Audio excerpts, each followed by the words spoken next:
Hiya, my name is Charlie and welcome to my channel, and today is my August monthly reading wrap up. This is going to be quite a quick one for me because I haven't read as much as normal, which actually still, when I look at it, I've actually read quite a fair bit, but just like it's probably just like less than half of my normal like reading, or maybe a third of my normal reading. But you know what?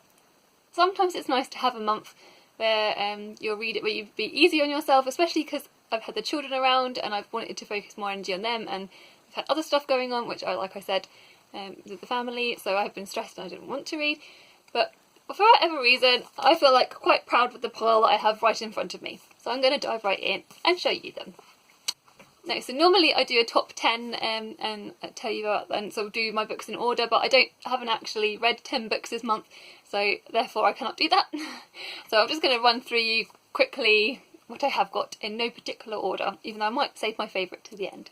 So yeah. This is one of the Faber 90s short stories. I hauled this recently when I went to Brighton in one of the little bookshops there, and it's just a kind of a sweet, it's not really sweet, but it's just a very short story and about a farmer and his wife and their sort of family, and then it's kind of a little bit dark and a little bit twisted in that way, but the characterisation I found really, really wonderful, and I really enjoyed this immensely. And out of all of the Faber short stories, I just think this were the ones that I've seen. I just love this cover so much. I would happily have this cover on my wall. I just think it's quite cute. So yeah, that's that one. Another short story, this is a Penguin mini modern called The Breakthrough by Daphne du Maurier. So this is this is kind of a bit science fiction-y, and this is about a bunch of scientists that are sort of trying to solve the mystery of like life after death, and with really weird consequences. I just found this really wonderful actually. It kind of gave me almost like reminiscent of something that I'd read from a short story from Roald Dahl. It's kind of a little bit eerie, a little bit unsettling, obviously, and it was just wonderful. I just loved it. I chomped through this in like obviously a day because it's so tiny anyway, and it's just brilliant. So yeah, I chomped through this very quickly and I enjoyed it immensely. I really like those little Penguin mini moderns, and I want to try and get through all of my Penguin mini moderns. Yeah. The next one I'm going to show you is Daphne du Maurier, The Birds and Other Stories. This is a short story collection. I think it was originally entitled The Apple Tree, I believe, but because the story of the birds was made into obviously the famous Hitchcock film, they retitled it and renamed it. So obviously to this. So and this is such a wonderful collection. I can't honestly, apart from Proud, which is I've talked about quite a lot on this channel, I think this is like one of my favourite short story collections of this year, and I often find that it's hard to get such a great mixture of stories that you love sort of equally, and to get like the majority of them that you enjoy. But for me, these were just hit all the marks.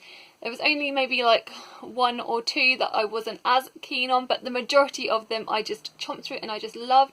The Birds actually is obviously the title story. When I read it, I thought it was just so creative, so chilling. It just really gave me chills. I just loved it so much. And there's also another one called Monte Verita and The Apple Tree, both of which I just adored. Monte Verita is about a husband and a wife who journey up to this mountain that is has like a legend around it, and to do with like a community of people that are a community of women that are drawn in, and they go then off and live forever to be like young, and stuff happens in this short story which I just loved. And there's also The Apple Tree, which was about a husband and a wife, and it's very, very dark, about a husband who doesn't really like his wife very much, and then she dies, and there's an apple tree, and I don't want to spoil it, but it's very dark, very twisted, and it's just brilliant. I definitely feel like this whole collection is just brilliant. I could talk about this for ages. My lovely friend Leo did a whole book review on it, so if you're interested in that, I'll put that in the link in the description down below. Right. Oh, I've got a poetry collection, the 10 Poems of Kindness. This is just one of the candlestick press ones which I picked up, and it's just lovely. There's some really gorgeous poems in here. I think this actual collection is dedicated to a young teenager who sadly took his own life after bullying. So there's some actual really hard-hitting, like, I think there's a couple of hard-hitting, like, poems in here sort of to do with that, and the importance of why being kind, obviously what the importance of being kind is, and it is really, really gorgeous. I just love these candlestick press irons, and these especially are gorgeous. Right, next we're on to quite a fun one, in Unexpected Inheritance of Inspector Chopra. And this is like, I think it's the first of a Baby Ganesh agency series, written by, where is it written by? Vaseem Khan, that's right.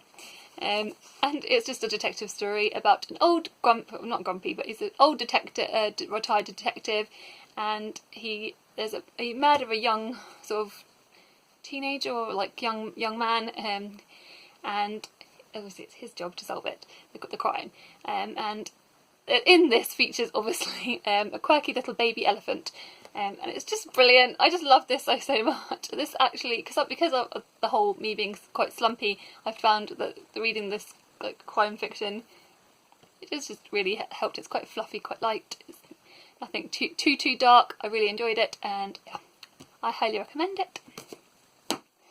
So that's that one. The next one I read was the Chronicles, one of the Chronicles of Narnia books. This is book number 4, The Prince Caspian, and this, because it's the 4th in the series, I don't want to talk about it too much, even though I'm sure most of you know about Narnia. But this one features the all the kids from Narnia going back to Narnia, and they meet Prince Caspian, who is trying to overthrow a potential baddie that's living in the land of Narnia. And yeah, it's got loads and loads of cool characters. Aslan comes back, and I just really, really loved it, and it gave me all the feels, because I just love like the C.S. Lewis Chronicles of Narnia stories anyway. And I'm working my way through them. This month, hopefully, I'll be reading book number 5. So, and next is a book that me and my sister Emily from Nova Novels was kindly sent to by the author. This is called The Silhouette by William Ray Middleton, and this is about 2 characters, predominantly Jack and Anastasia. Jack is kind of living his like normal life with his girlfriend. I guess he kind of feels like everything's quite happy, and he doesn't really feel like there's anything missing. But one night time he meets Anastasia, and Anastasia is a very guarded character. She has been through some very traumatic times. She was hit by a car when she was like quite a few years ago, kind of thing in the story, and it affects everything because it leaves her with scars, and that's why she wears this veil. And so she's very, very guarded character, but I guess, and she has all these walls up, but I think what the book sort of leads on to is it kind of makes you realise that it's not only Anastasia with the guards, and it's not only Anastasia that has all these walls, because Jack does too. But Jack is just such a wonderful, wonderful character. I just adored this book. It was really, really good, and I wasn't sure what I was going to make of it when I first started reading it, being honest. But the further you go into it, the more you get to know Jack, and the more you get to know Anastasia. I just really, really enjoyed it, actually, and the story was really, really sweet, and I was rooting for both the characters, and I just thought it was really, really sweet, and it was actually a really perfect read this month, considering I was struggling to read at all. Yeah, this was a lovely book, so I'm so grateful for the author for sending it to us, so thank you very much. Yes, I really enjoyed it, and I do recommend it, obviously. Right, the next one I read was a chunky book. I'm going to talk about 2 chunky books actually next, one of this which was, oh, sorry about the noise, and that was Winter by Marissa Meyer. This is the 4th or the 5th, because I think it's the 5th, because I also read Fairest beforehand, so this might be the 5th in the Lunar Chronicles. This is the one is Winter, so it's because it's the 4th/5th in the series, I don't want to go. So this one is kind of like the Snow White, with the Snow White kind of character-esque. It's just it basically brings all of the books together, and kind of the finale, as it were. Yeah, and it's just, I really, really enjoyed it. I've just enjoyed all of the Lunar Chronicles so far, and I definitely feel like they're all kind of comfort reads. They're really easy to chow through, and I just adore Marissa Meyer's writing, and yeah, it's kind of like a guilty pleasure for me, maybe, if you want to say that, but yeah, I just thought it was wonderful, and I'm so pleased I read it because it definitely helped me this month. I flew through it, even though it's like nearly 900 pages, but you know, what it is. Right. Lastly but not leastly, and definitely my favourite from the month, is Anna Karenina. I read this with my sister again, Emily from Nova Novels. We buddy read this. We did like 30 pages a day over the course of the whole entire month, and I definitely feel like it was a good way of doing it because it just allowed me to just take regular breaks from it, because some of it can be quite heavy, but actually, I say that, but I really enjoyed this book. Like, I didn't know what I was going to think of it. It's a classic. It's a classic story. They say it's like a classic love story, but I don't know whether you would say that it's a love story, because there's so many things that happen in it. It's about basically the character of Anna Karenina, and she meets this other character called Count Vronsky, and it's about basically they have this whole like tumultuous love affair, and it's kind of scandalous. From at the time of position, it was kind of scandalous. But it's just beautiful. There's so many like characters in here that are kind of, I think you would say that there's certain things that happen that you don't necessarily agree with, and one time or another I feel like most of the characters you're like, why did you do that? And you it makes you you're questioning them all the time, and I was. But yeah, it's just so brilliant, and there's obviously lots of hard-hitting elements and deeper themes in here.